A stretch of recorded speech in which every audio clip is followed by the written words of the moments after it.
মৰমৰ অকলিহঁত মই বৰ্ণালী শইকীয়া বাইদেৱে তোমালোকলৈ লৈ আহিছোঁ ঝংকাৰ পাঠ্যপুথিখনৰ ৮ নম্বৰ অধ্যায়ৰ ৩ নম্বৰ অংশটি। আহাচোন এই অংশটিত কিনো আছে চাওঁ। প্ৰথমতেই আছে গাঁও আহা। ইয়াতে এটা পদ্য দি থোৱা আছে। আমি আহাচোন গাঁও কিনো আছে পদ্যটিত। ঘড়ীটোৱে কয় শুনা টিক টিক টিক, সময় গৈছে উৰি ঠিক ঠিক ঠিক। কি কৈছে? ঘড়ীটোৱে কয় শুনা টিক টিক টিক। হয়নে? এইটো ঘড়ী দেখিছানে? ইয়াতে কি হয়? এই কাটা কিডালে কি কৰে? টিক টিক কৈ শব্দ কৰি থাকে আৰু কৈছে যে সময় গৈছে উৰি ঠিক ঠিক ঠিক। আৰু সেই যে টিক টিক টিক কৈ কৰি থাকে তাৰ মানে আমাৰ সময়টো গৈ থাকে। ঘড়ীটোৱে সেই সময়টোকে বৰ্ণনা কৰে। এইবাৰ চাওঁ আহাচোন। পুৱাৰ নিয়ৰে কয় টুপ টুপ টুপ, নজগাবা ভাইটিক চুপ চুপ চুপ। কি কৈছে? পুৱাৰ নিয়ৰে কি কৰে? টুপ টুপ টুপ। যেতিয়া আমাৰ নিয়ৰ কুঁৱলী বেছিকৈ পৰে তেতিয়া কেনেকৈ টুপ টুপকৈ পৰে। আৰু কি কৈছে? এইটো টুপ টুপকৈ পৰে। আৰু কৈছে নজগাবা ভাইটিক, ভাইটি শুই আছে নজগাবা, চুপ চুপ চুপ বুলি কৈছে। এইয়া চোৱা ভাইটি ইমান ধুনীয়াকৈ শুই আছে নহয়নে? এইবাৰ চাওঁ আহাচোন। ভোমোৰাই কয় শুনা কৰি গুণ গুণ, ফুটাই পঢ়িবা পাঠ নাই ভুন ভুন। কি কৈছে?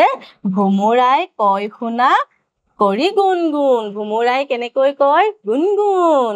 এইফালে চোৱাচোন, এইজনী ভোমোৰা কলৈ গৈছে বাৰু? ফুলৰ ওচৰলৈ গৈছে নহয়নে? গতিকে ভোমোৰাই কেনেকৈ কৰে? গুণ গুণ। আৰু কৈছে ফুটাই পঢ়িবা পাঠ নাই ভুন ভুন।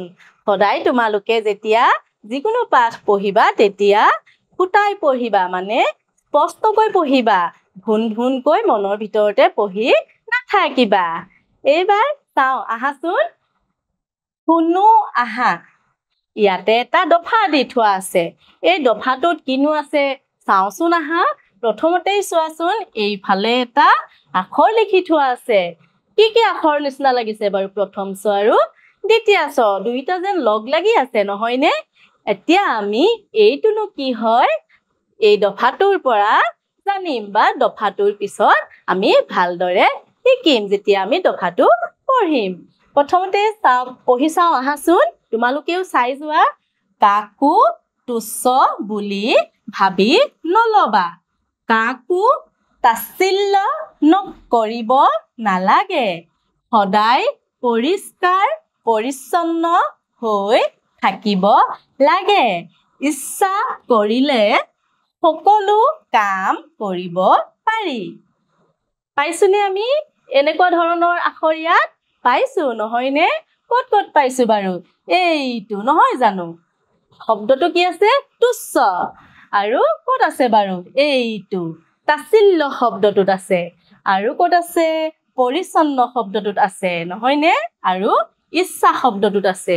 এইটোনো কি হয় বাৰু? আমিতো দেখিলো দুটা প্ৰথম চ আৰু দ্বিতীয় চ লগ লাগি থকাৰ নিচিনা লাগিছে। জানোচোন আহা এই আখৰটোনো কিনো হয়? ইয়াতে আছে চোৱা, জানো আহা। এইয়া চোৱাচোন, এইটো প্ৰথম চ যোগ কি আছে? প্ৰথম চ যোগ দ্বিতীয় চ।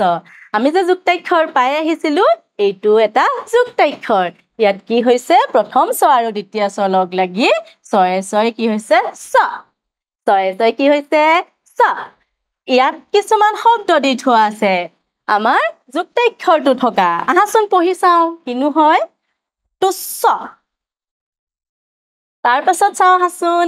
ইচ্ছা, উচ্ছেদ, বিচ্ছেদ। পাৰিবানে তোমালোকে? বুজি পালানে? আমি যে পাই আহিছিলো সেই যুক্তাক্ষৰটো কি হয়? তোমালোকেও পঢ়িবলৈ যত্ন কৰিবা। এইবাৰ চাওঁ আহাচোন। এইটো চোৱা, ছয় ছয় চ। যুক্তাক্ষৰৰ তলত আঁচ টানো আহা।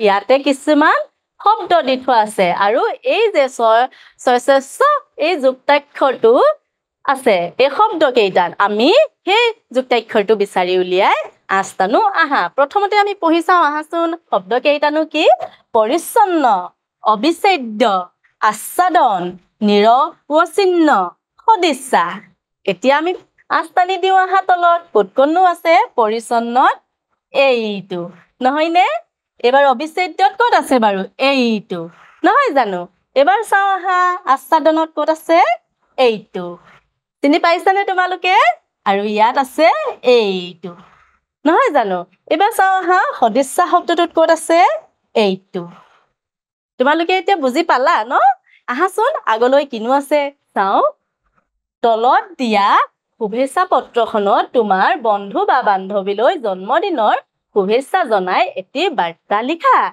কি কৰিছে এইফালে এখন শুভেচ্ছা পত্ৰ আছে ইয়াত তোমালোকৰ কেনেকৈ লিখিব লাগে দি থোৱা আছে আৰু এইফালে তোমালোকে নিজেই লিখিবা কি কৈছে তলত দিয়া শুভেচ্ছা পত্ৰখনত কি কৰিবা তোমালোকে তোমালোকৰ মৰমৰ বন্ধু বা বান্ধৱীলৈ জন্মদিনৰ শুভেচ্ছা জনাই এখন পত্ৰ লিখি দিবা কেনেকৈ লিখিব লাগিব চাওঁ আহাচোন ইয়াত দি থোৱা আছে মৰমৰ অনিল আশা কৰো ভালে আছা তোমাৰ জন্মদিনৰ শুভেচ্ছা জনালো মৰমেৰে ইতি তোমাৰ বন্ধু ইয়াত কি কৰিছে মৰমৰ অনিল অনিল নামৰ বন্ধুজনলৈ লিখিছে তোমালোকেও নিজৰ বন্ধু বা বান্ধৱীৰ নামটো যিহেতু জানাই এনেকৈ মৰমৰ নিজৰ বন্ধু বা বান্ধৱীৰ নামটো লিখি দিবা আৰু ইতি তোমাৰ বন্ধু তোমাৰ নামটো লিখি দিবা এইফালে যে খালী হৈ আছে ইয়াতে তোমালোকে লিখিবলৈ যত্ন কৰিবা এইবাৰ চাওঁ আহাচোন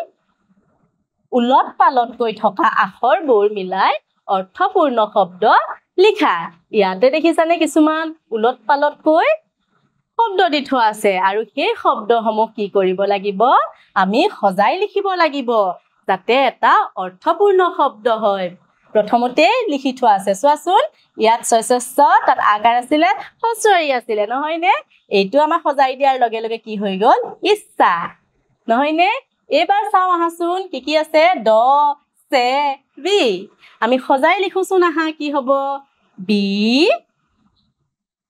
চে দ কি হ'ল বাৰু বিচ্ছেদ এইবাৰ আমি চাওঁ আহাচোন কি হ'ব এইটো হ দি সা সদিচ্ছা নহয়নে আকৌ চাওঁ আহাচোন ইয়াত কিনো আছে এইটো আমি সজাই লিখো আহাচোন কি আছে ভে সু চা আমি যদি সজাই লিখো কি হ'ব চাওঁ আহাচোন সু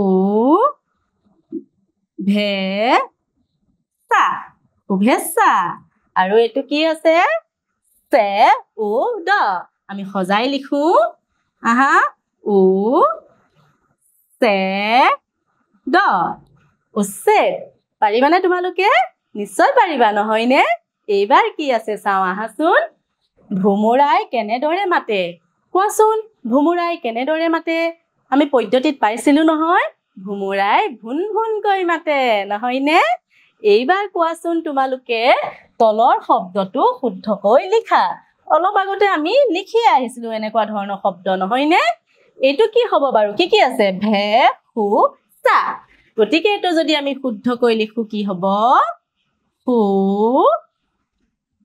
ভে